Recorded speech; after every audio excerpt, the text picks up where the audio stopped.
So now we've got our basic form of the feather. The next step is to put in all the details.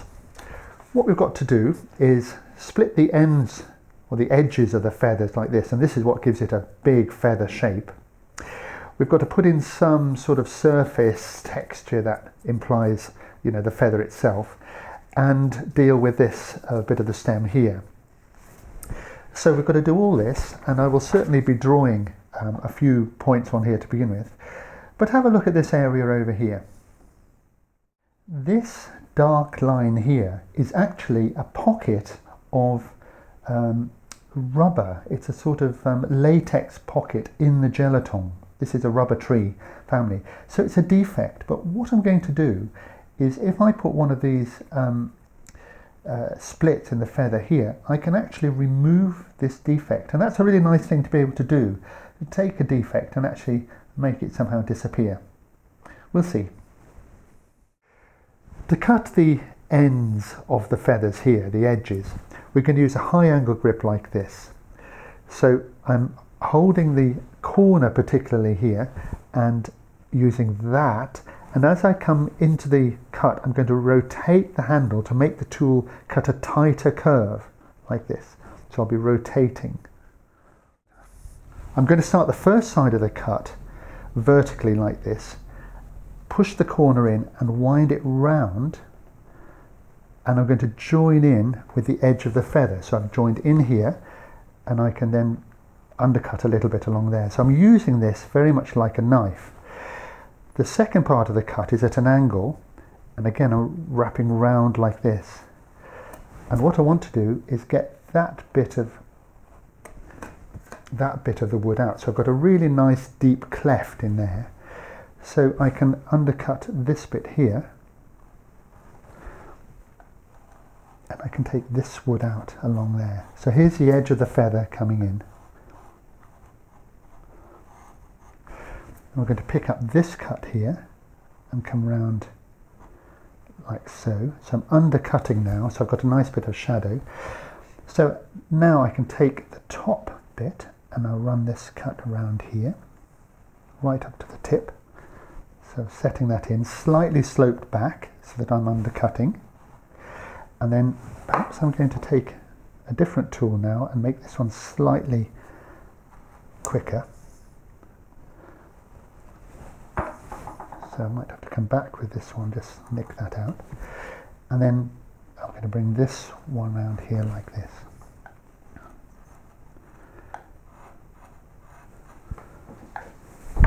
So what I'm doing is cleaning up the edge of the feather at the same time as I'm creating an undercut and creating the edges. So I'm doing sort of three things at the same time here. Let's clean that up here. So I've got some nice deep cuts. Just get that out. So you see I'm using the corner here.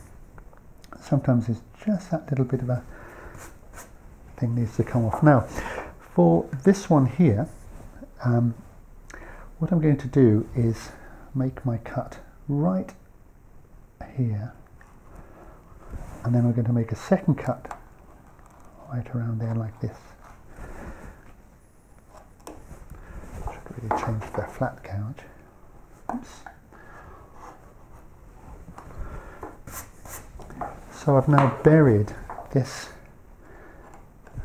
little cleft made in by the gelatin latex right in the cleft. So I can now make something here, and perhaps a little bit like that, and then clean this up in there.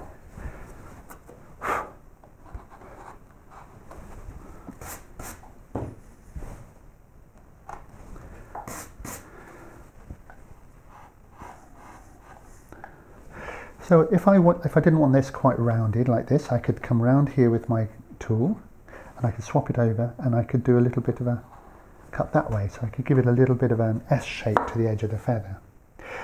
And here, again, I've done this, but I might decide to have this coming this way a little bit. So I'm making it up a little bit as I go along, and I can make these cuts like that, or I can make them really deep, come right across the feather like so. And the thing to do is to put these in fairly randomly, and not like, for example, this distance from here to here. We'll put the one on the other side halfway in, so that we all make it a bit fluid, a bit different, a bit random. So I'm going to work around all the edges and just clean the whole thing up like that. One thing you can do is you can lower this bit of the feather a little bit below the one above it, and that's so you're just separating them out a touch. So that's a little detail you might like to do.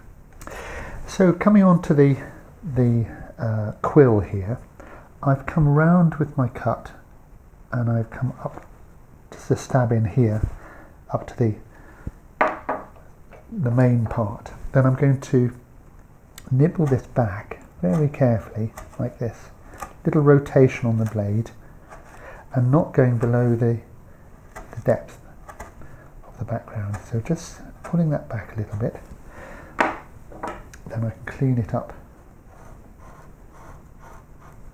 like this, see where I am. Okay, so now I can set in properly, and I'm going to use this like a knife and just set in that edge. So this is a slow curve of the quill, and it's a slow curve of the tool, so with luck that will all come out neatly.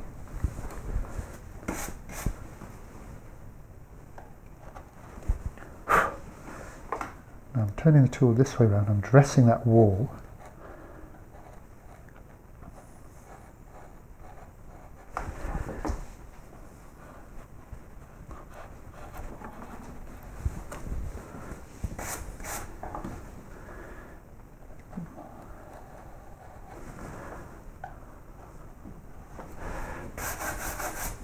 Sometimes a little bit of backwards and forwards. So when I've got this shaped, what I can do also is I can come down here and just round this over a little bit, so I can take some of that hard edge off. So just skating along in this direction.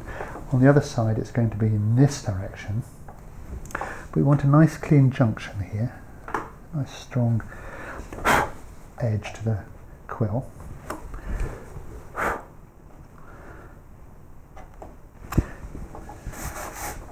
And then I'll do the same on the other side here. And I'll also just clean up the end of the feather there.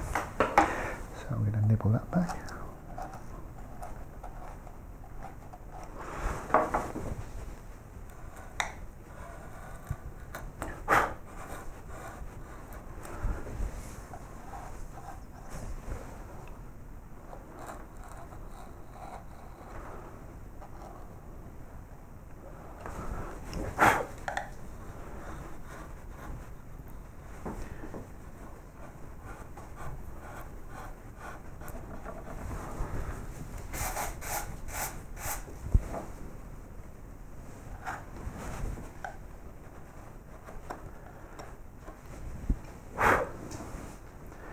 This is proving a little bit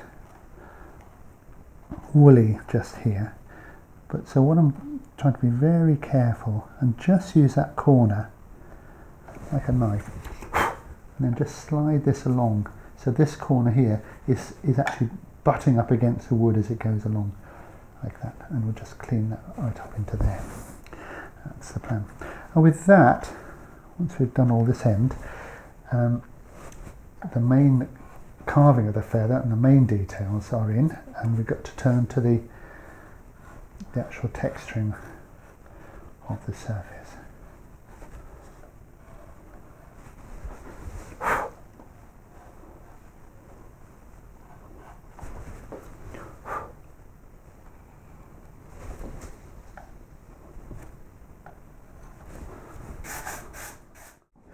I think the feather looks great as it is, so you could leave it like this without doing anything more and just end your project and we'll wax it and call it done.